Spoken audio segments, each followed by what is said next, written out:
السلام علیکم ورحمۃ اللہ وبرکاتہ۔ نحمدہ ونصلی علی رسولہ الکریم، اما بعد۔ آج ہم سبق نمبر 18 پڑھیں گے۔ سبق نمبر 18 ہے قادیانیت قانون اور آئین کی نظر میں، یعنی قادیانیوں کی قانونی اور آئینی حیثیت۔ ختم نبوت کورس کا یہ ہم 18واں سبق پڑھ رہے ہیں، تقریباً آخری اسباق ہیں یہ۔ اس میں ہم پڑھیں گے کہ قادیانیت کی قانونی کیا حیثیت ہے اور آئینی کیا حیثیت ہے ان کی۔ ختم نبوت چونکہ اسلام کا متفقہ اساسی اور اہم ترین عقیدہ ہے اور دین اسلام کی پوری عمارت اس اعتقاد پر کھڑی ہے، اور یہ ایسا حساس عقیدہ ہے کہ اگر اس میں شکوک و شبہات کا ذرا سا بھی رکھنا پیدا ہو جائے تو ایک مسلمان نہ صرف اپنی متاع ایمان کھو بیٹھتا ہے بلکہ اپنی بدقسمتی سے وہ حضرت محمد صلی اللہ علیہ وسلم کی امت سے بھی خارج ہو جاتا ہے۔ حضرت محمد مصطفیٰ صلی اللہ علیہ وسلم اللہ تعالیٰ کے آخری نبی اور رسول ہیں، اور آپ صلی اللہ علیہ وسلم کے بعد کسی قسم کا کوئی تشریع، غیر تشریع، ذلی، بروزی یا نیا نبی نہیں آئے گا۔ آپ صلی اللہ علیہ وسلم کے بعد جو شخص بھی نبوت کا دعویٰ کرے وہ کافر ہے، مرتد ہے، زندیق ہے اور واجب القتل ہے۔ قرآن مجید کی 100 سے زائد آیات مبارکہ اور حضور نبی اکرم صلی اللہ علیہ وسلم کی تقریباً 210 احادیث مبارکہ اس بات پر دلالت کرتی ہیں کہ حضور صلی اللہ علیہ وسلم خاتم النبیین ہیں، اللہ تعالیٰ کے آخری نبی اور رسول ہیں، اور اس بات پر ایمان رکھنا یہ عقیدہ ختم نبوت کہلاتا ہے۔ اب سوال یہ پیدا ہوتا ہے کہ قرآن سنت کی موجودگی میں کسی نبی کی کیا ضرورت رہ جاتی ہے؟ یہ رشد و ہدایت کے 2 سرچشمے ہیں جو قیامت تک عالم اسلام کو سیراب کرنے کے لیے کافی ہیں۔ ان کے ہوتے ہوئے کسی مدعی نبوت کا آنا یہ تو گمراہی ہے۔ مسلمانان عالم کا حضور نبی اکرم صلی اللہ علیہ وسلم کے آخری نبی ہونے پر اجماع اور عقیدہ ہے، اور 1857 کی جنگ آزادی کے بعد اسلام دشمن طاقتوں بالخصوص انگریزوں کے لیے سوہان روح بنا ہوا ہے۔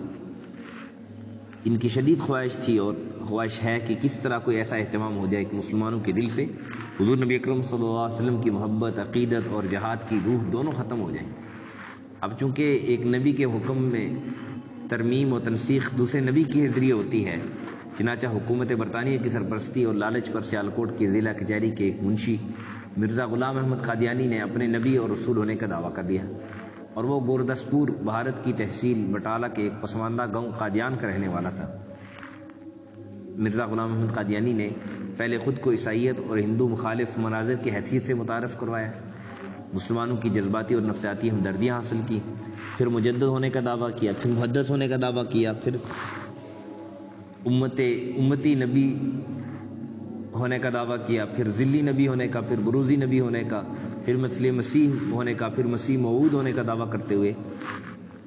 باقاعدہ امر و نہی کے حامل ایک صاحب شریعت نبی ہونے کا دعویٰ کر دیا، یعنی باقاعدہ نبی اور رسول ہونے کا دعویٰ کیا، حتیٰ کہ اعلان کیا کہ وہ خود محمد رسول اللہ ہے، نعوذ باللہ۔ اور پھر اس کے بیٹے مرزا بشیر احمد نے کہا کہ قادیان میں اللہ تعالیٰ نے مرزا قادیانی کی شکل میں دوبارہ محمد رسول اللہ کو بھیجا۔ مزید کہا کہ مرزا قادیانی خود محمد رسول اللہ ہے، نعوذ باللہ من ذالک، جو اشاعت اسلام کے لیے دوبارہ دنیا میں آیا ہے۔ اس لیے ہمیں کسی نئے کلمے کی ضرورت نہیں، کیونکہ اب کلمہ طیبہ میں محمد رسول اللہ سے مراد مرزا قادیانی ہے۔ مرزا قادیانی کو محمد رسول اللہ قادیانی کہتے ہیں، اور اس کی بیوی کو ام المؤمنین، اس کی بیٹی کو سید النساء، اور اس کے خاندان کو اہل بیت، اور اس کے خاص مریدوں کو صحابہ، اور اس کی نام نہاد وحی کو الہامات کو قرآن مجید، اور اس کی گفتگو کو احادیث، اس کے شہر قادیان کو مکہ اور ربوہ کو مدینہ، اور اس کے قبرستان کو جنت البقیع قرار دیتے ہیں۔ بلا شبہ یہ سب باتیں ایک ادنا سے ادنا بلکہ فاسق و فاجر مسلمان کے لیے بھی ناقابل برداشت ہیں، اور اس سے قریض عرض پر کوئی بے اہمیت مسلمان بھی ایسا نہیں جو کسی ایسی گستاخی کی جو ہے نا وہ تردید نہ کرے اور ایسی گستاخانہ باتیں سننا گوارا کرے۔ اسلام اور اس کی مقدس شخصیات کے خلاف قادیان کی گستاخیوں اور ہررہ سرائیوں کو اکٹھا کیا جائے تو کئی دفتر تیار ہو سکتے ہیں۔ قادیانیوں کی طرف سے شان رسالت صلی اللہ علیہ وسلم میں کی جانے والی گستاخیاں ایسی ہیں کہ جنہیں پڑھ کر کلیجہ منہ کو آتا ہے۔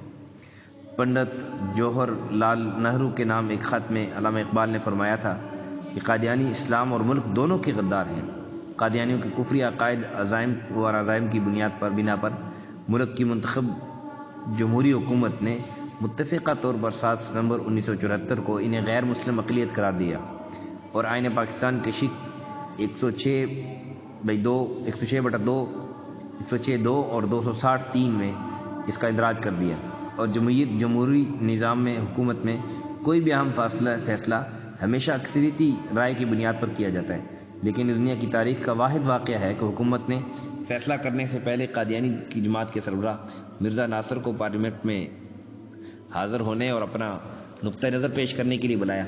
اسمبلی میں اس کے بیان کے بعد حکومت کی طرف سے اٹارنی جنرل جناب یحییٰ مختار نے قادیانی عقائد کے حوالے سے اس پر جرح کی، جس کے جواب میں مرزا ناصر نے نہ صرف مذکورہ بالا تمام عقائد اور نظریات کا برملا اعتراف کیا بلکہ باطل تعویلات کے ذریعے ان کا دفاع بھی کیا۔ لیکن افسوس کی بات یہ ہے کہ قادیانی پارلیمنٹ کے اس متفقہ فیصلے کو تسلیم کرنے سے بھی یکسر انکاری ہے۔ وہ کہتے ہیں کہ دنیا کی کوئی حکومت، کوئی پارلیمنٹ یا کوئی ادارہ انہیں ان کے عقائد کی بنیاد پر غیر مسلم نہیں قرار دے سکتا، بلکہ وہ الٹا مسلمانوں کو کافر اور خود کو مسلمان کہتے ہیں، اور آئینی اپنی جو ان کی حیثیت ہے، آئین نے جو ان کو حیثیت دی ہے، وہ تسلیم بھی نہیں کرتے۔ اب قادیانی پوری دنیا میں شور مچاتے ہیں کہ پاکستان میں ہم پر ظلم ہو رہا ہے، ہمارے حقوق غصب کیے جا رہے ہیں، ہمیں آزادی اظہار نہیں ہے۔ کبھی وہ اقوام متحدہ میں اپیل کرتے ہیں، کبھی یہودیوں عیسائیوں سے دباؤ ڈلواتے ہیں، حالانکہ ہم بڑی سادہ سی جائز بات کہتے ہیں کہ تم مرزا قادیانی کو، محمد رسول اللہ نہ کو، کلمہ طیبہ مسلمانوں والا نہ ہے، اس پر تم قبضہ نہ کرو، شراب پر زمزم کا لیبل نہ لگاؤ۔ یہ لیکن قادیانی اس سے باز نہیں آتے، بلکہ الٹا اسلام کے نام پر اپنے خود ساختہ عقیدوں کو جو ہے نا لوگوں میں پھیلاتے ہیں۔ قادیانی کو شاعر اسلام کے استعمال اور اس کی توہین سے روکنے کے لیے 26 اپریل 1984 کو حکومت پاکستان نے امتناع قادیانیت آرڈیننس جاری کیا، جس کی روح سے قادیانی خود کو مسلمان نہیں کہہ سکتے، اپنے مذہب کے لیے اسلامی شعائر اور اصطلاحات استعمال نہیں کر سکتے۔ اس سلسلے میں تعزیرات پاکستان میں ایک نئی فوجداری دفعہ 298(c) کا اضافہ کیا گیا۔ ملاحظہ فرمائیں، تعزیرات پاکستان کی دفعہ 298(c) قادیانی گروپ یا لاہوری گروپ جو خود کو احمدی یا کسی دوسرے نام سے موسوم کرتے ہیں کا کوئی شخص جو بلا واسطہ یا بالواسطہ خود کو مسلمان ظاہر کرے یا اپنے مذہب کو اسلام کے طور پر موسوم کرے یا منسوب کرے، یا الفاظ کے ذریعے خواہ زبانی ہو یا تحریری یا نقوش کے ذریعے اپنے مذہب کی تبلیغ تشہیر کرے یا دوسروں کو اپنا مذہب قبول کرنے کی دعوت دے، کسی بھی طریقے سے مسلمانوں کے مذہبی احساسات کو مجروح کرے، ان کو کسی ایک قسم کی سزا یعنی سزائے قید اتنی مدت کے لیے دی جائے جو 3 سال تک ہو سکتی ہے، اور جرمانے کا بھی حق ہو۔ قادیانیوں نے اس پابندی کو وفاقی عدالت، شرعی عدالت، Lahore high court, Quetta high court وغیرہ میں چیلنج کیا، جہاں انہیں ناکامی کا سامنا دیکھنا پڑا۔ بالآخر قادیانیوں نے اب پوری تیاری کے ساتھ سپریم کورٹ آف پاکستان میں اپیل دائر کی کہ انہیں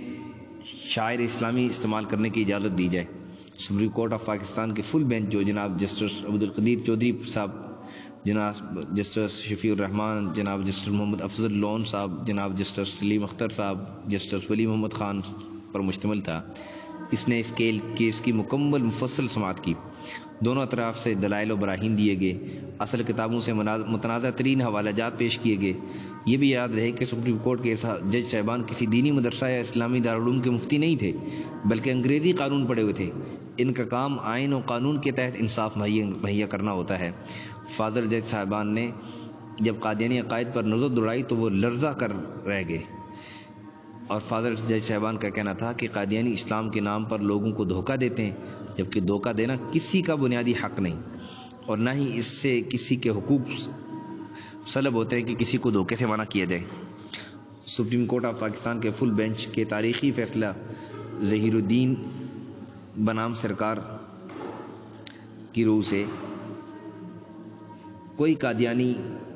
خود کو مسلمان نہیں کہلوا سکتا، نہ ہی اپنے مذہب کی تبلیغ کر سکتا ہے۔ خلاف ورزی کی صورت میں وہ تعزیرات پاکستان کی دفعہ 295(c) اور 298(c) کے تحت سزائے موت کا مستوجب ہے، یعنی حقدار ہے۔